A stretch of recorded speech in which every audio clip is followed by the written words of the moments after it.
নমস্কার, তনুকুহর লাইফস্টাইলের নতুন একটা ভ্লগে আপনাদের সবাইকে অনেক অনেক স্বাগত জানাই। যারা প্রথমবার আমার চ্যানেলটাকে দেখছেন, প্লিজ আমার চ্যানেলটাকে সাবস্ক্রাইব করে দেবেন। তো আজকে আমরা বৈষ্ণবদেবী ছেড়ে অর্থাৎ কাটরা ছেড়ে এখান থেকে বেরিয়ে যাচ্ছি। কালকের ব্লগ আপনারা দেখেছেন, যদি না দেখে থাকেন রিকোয়েস্ট রইল বৈষ্ণবদেবীর ব্লগটা প্লিজ দেখবেন। যতটা সম্ভব আমরা ঘুরতে গেছি ঠিকই, ঘোরার ব্লগ শুধুমাত্র ঘোরার উপলক্ষে না করে ছোটোখাটো যতটুকু ইনফরমেশান আমি গ্যাদার করেছি সেগুলো আপনাদের সাথে শেয়ার করার চেষ্টা করছি। তো আজকে আমরা কাটরা থেকে এখন বেরোচ্ছি ওই 9টা নাগাদ, বলছে ওই বিকেল হয়ে যাবে শ্রীনগর পৌঁছতে। ওই যে দেখুন ওই পাহাড়টার চূড়োতেই কিন্তু আমরা কাল উঠেছিলাম, যদিও পুরোটা উঠতে পারিনি। আজকে আমরা এখন বেরিয়ে পড়ছি শ্রীনগরের উদ্দেশ্যে। এই হলো আমাদের যাত্রার বাহন, এতে করেই আমরা যাব আজকে শ্রীনগর। তো এখানে 12 সিটার কারগুলো দিয়ে দিয়েছে আমাদেরকে। ওদিকে আমার ছোট্ট কুহু বসে পড়েছে ওর এখানে এসে পরিচয় হওয়া একটা নতুন বন্ধু যার নাম মিষ্টি, ওর সাথে বসে পড়েছে। তো আমরা আজকে যেহেতু বিকেল হবে পৌঁছতে তাই জন্য আজকে মাঝপথেই লাঞ্চ করার ব্যবস্থা করে দিয়েছে ওনারা। আমরা তো ট্রাভেল এজেন্সির সাথে এসছি, তাই খাওয়ার দাওয়ারের সমস্ত হেডেক ওনাদেরই। চারপাশটা যা অপূর্ব সুন্দর লাগছে। যত আমরা কাটরা থেকে বৈষ্ণবদেবীর ছেড়ে শ্রীনগরের দিকে এগোচ্ছি, রাস্তা কিন্তু ক্রমশ সুন্দরের থেকেও সুন্দর হতে চলেছে। এখন মনে হচ্ছে আমরা কাশ্মীর যাচ্ছি। আমাদের যাত্রা যদিও 2-3 দিন আগেই শুরু হয়ে গেছে, তবে সেটা কাশ্মীরের ধারে কাছে তো ছিল না। প্রথম আমরা পাঞ্জাব গিয়েছি, তারপরে আমরা কাটরাতে 2 দিন স্টে করলাম। এবার আজকে আমরা যাচ্ছি কাশ্মীরের উদ্দেশ্যে, শ্রীনগর। অসম্ভব ভালো রাস্তা, আর দেখুন চারপাশে রাস্তাঘাটে কাজ চলছে। এদিকে কথা বলতে বলতে আমরা ঢুকে পড়েছি একটা টানেলে। এখানে প্রচুর প্রচুর টানেল হয়েছে, আর যার জন্য এই কাশ্মীরের যাত্রাপথ অনেক সহজ হয়ে গেছে। এই টানেলটা কি বিরাট টানেল, যাচ্ছি তো যাচ্ছি, শেষ আর হচ্ছে না। প্রায় 15 থেকে 20 মিনিট হয়ে গেল আমরা টানেলটার মধ্যে দিয়ে যাচ্ছি। এই এতক্ষণে আমরা টানেল থেকে বেরোলাম। তবে ওনারা বলছেন যে এখানে এই একটা টানেল না, পরপর নাকি আরও অনেক টানেলের মধ্য দিয়ে আমাদের যেতে হবে। আর এই টানেলগুলো আছে বলেই না এত সহজ হয়েছে আমাদের জার্নিটা। আর চারপাশে দেখতে পাচ্ছি প্রচুর ওভারব্রিজ হচ্ছে। আগামী 2-5 বছর গেলে যদি আবার কাশ্মীর কোনো সময় আসা হয়, জানি না সে ভাগ্যে আছে কি না, তবে আপনারা যারা আগামী দিনে আসবেন তাদের জন্য কিন্তু রাস্তাঘাট আরও অনেক বেশি সহজ হয়ে যাচ্ছে। অনেকটা টাইম কম লাগছে এখন শ্রীনগর পৌঁছতে। বলতে বলতে খিদে তো পেয়ে গেছে, তাই আমাদের গাড়ি থামিয়ে দিয়েছে, আমরা লাঞ্চ সেরে ফেলবো।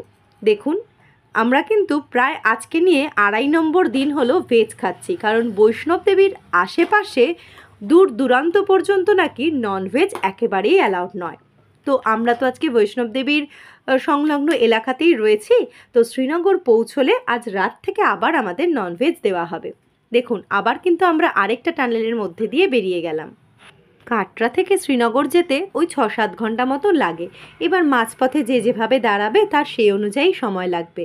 আমরা বৈষ্ণবদেবী যতটুকু যেতে পেরেছিলাম, তারপরে আমাদের কালকের অবস্থা খুব খারাপ হয়ে গিয়েছিল। আমার কুহুর তো প্রায় জ্বরই চলে এসেছিল, আমাদেরও যা হাত পা যন্ত্রণা ছিল, তাই কালকের কোনো রকম কোনো কিছু ভিডিও আর করতে পারিনি। দারুণ দারুণ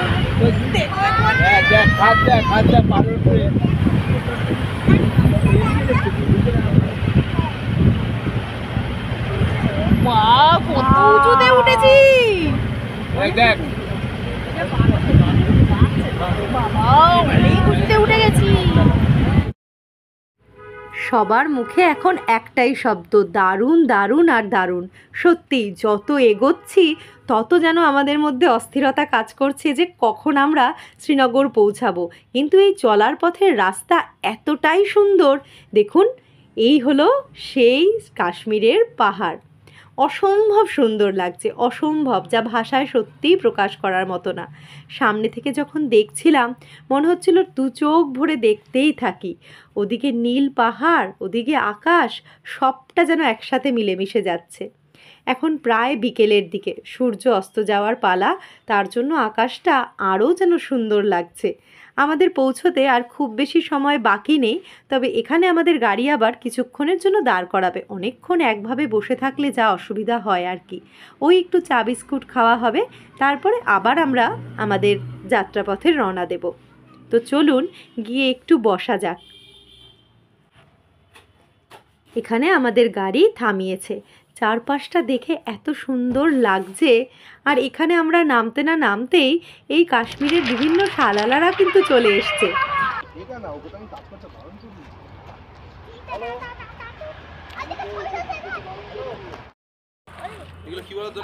এখন আমরা শ্রীনগর যাচ্ছি আর অল্প কিছুটা রাস্তা বাকি আছে। আর এখানের ভিউ এত সুন্দর, এত সুন্দর, দেখুন। জানি না কতটা বোঝা যাচ্ছে, তবে গাড়ি দিয়ে আস্তে আস্তেই দেখেছি। আর একটুখানি পথই বাকি আছে আমাদের শ্রীনগর পৌঁছাতে।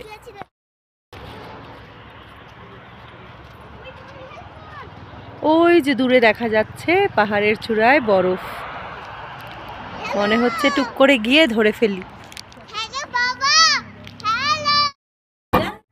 দূরে বরফটা দেখতে পেয়ে যেন মনটা একদম শান্ত হয়ে গেল। এখন মনে হচ্ছে কখন আমরা ওই দূরের বরফগুলো গিয়ে ধরবো। আমাদের কালকের প্ল্যান গুলমার্গ। শোনা যাচ্ছে গুলমার্গে নাকি প্রচুর বরফ পাওয়া যাবে। তো যেরকম যেরকম পাবো সবটা কিন্তু আপনাদের সাথে শেয়ার করব। আর দেখুন, কথা বলতে বলতে সেই স্বপ্নের জায়গাতে আমরা কিন্তু চলে এসেছি। হ্যাঁ, এটা হলো সেই ডাল লেক, যা আমিও এতদিন শুধুমাত্র ছবি বা ভিডিও বা ইউটিউব যে কোনো কিছুতে দেখেছি। এই দেখুন শ্রীনগর ডাল লেক, চলে এসেছি। চারপাশে হাউসবোট, শিকারা, সবটা যেন মনে হচ্ছে এতদিন যা দেখেছিলাম সবটা চোখের সামনে। আর এই হলো আমাদের হোটেল। ফিরতে ফিরতে তো অনেকটা প্রায় সন্ধ্যাই হয়ে গেছে। যে যার মতন রুম বুঝে নিলাম। আমরা এখন আছি শ্রীনগর, চলে এসেছি। তো শ্রীনগরের আমাদের একদম সামনেই ডাল লেক, আমরা ওখানেই যাচ্ছি। ডাল লেকে আশেপাশে একটু ঘুরে আসি। কালকে সকালে কিন্তু আমাদের সব থেকে এক্সাইটমেন্টের জায়গা, সেটা হচ্ছে গুলমার্গ। এতটা জার্নি করে এসেও মনে হলো না এক মুহূর্তের জন্য যে আজকে হোটেলে একটু রেস্ট নেই, কারণ এইখানে আসার জন্যই তো সব প্রস্তুতি। তাই আজকে এসেই আমরা বেরিয়ে পড়েছি একটু আশপাশটা ঘুরে দেখার জন্য। আর আমাদের হোটেল থেকে এই ডাল লেক খুব বেশি হলে 2 থেকে 3 মিনিট হাঁটা পথ। তা আর কে অপেক্ষা করে বলুন দেখি। এইখানে আমরা চলে এসেছি। ডাল লেকের আশপাশটা পুরো মার্কেটে ভর্তি, সোয়েটার, খাবার দোকান, সাজার জিনিসের দোকান, জুয়েলারি শপ, সমস্ত কিছু চারদিকে ভর্তি। এই দেখুন, সমস্ত সোয়েটারওয়ালারা কি সুন্দর বসে আছে। কিন্তু আমাদের ঘুরে ফিরে চোখ যাচ্ছে ডাল লেকে হাউসবোটগুলোতে এত সুন্দর ঝলমল করছে আলো। রাস্তা দিয়ে যেতে যেতে হঠাৎ আমাদের চোখে পড়লো এখানে দোকানটাতে বিভৎস ভিড়। বলল এটা এক ধরনের কাশ্মীরি টি, নাম হচ্ছে কাওয়া টি। সবাই বলছে নাকি দারুণ খেতে, তাই আমরাও টেস্ট তো করতেই হবে। আর যেখানে শুভজিৎ আছে, খাবার তো টেস্ট করতেই পারি আমরা, কারণ ওর তো সব জায়গায় গিয়ে ওর একটাই মোটো যে খাবারগুলো আগে আমাকে টেস্ট করে দেখতে হবে। চাটা যখন বানাচ্ছিল তখনই একটা এত সুন্দর গন্ধ আসছিল। আর এই দেখুন দিয়ে দিয়েছে, অসম্ভব ভালো ফ্লেভার, অসম্ভব, মানে পুরোটাই অন্যরকম। এটা কোনো আমাদের এখানকার দুধ চা, র চা, লেবু চা, যত রকম চা বলুন না কেন সব কিছুকে হার মানাবে। এত সুন্দর চা খেতে খেতে, ডাল লেকের ভিউ দেখতে দেখতে আজকের ব্লগ মোটামুটি এখানেই শেষ করি। সবাই খুব ভালো থাকবেন, সুস্থ থাকবেন। আর আমার পরের ব্লগ খুব তাড়াতাড়ি আশা করি চলে আসবে। আর যারা প্রথমবার আমার চ্যানেলটাকে দেখছেন তাদেরকে একটাই রিকোয়েস্ট, প্লিজ আমার চ্যানেলটাকে সাবস্ক্রাইব করে দেবেন। সোনমার্গ, গুলমার্গ সব কিছুর ব্লগ তো আসতে চলেছে, দেখতে হবে তো। আর যদি কিছু ভুল ত্রুটি হয়ে থাকে সেটাও আমাকে জানাতে একেবারেই দ্বিধাবোধ করবেন না। এখন খাচ্ছি আমরা কাশ্মীরের স্পেশাল কাবাব। তো আজকের কাবাব খেতে খেতেই ব্লগ শেষ করছি। চলুন, টাটা।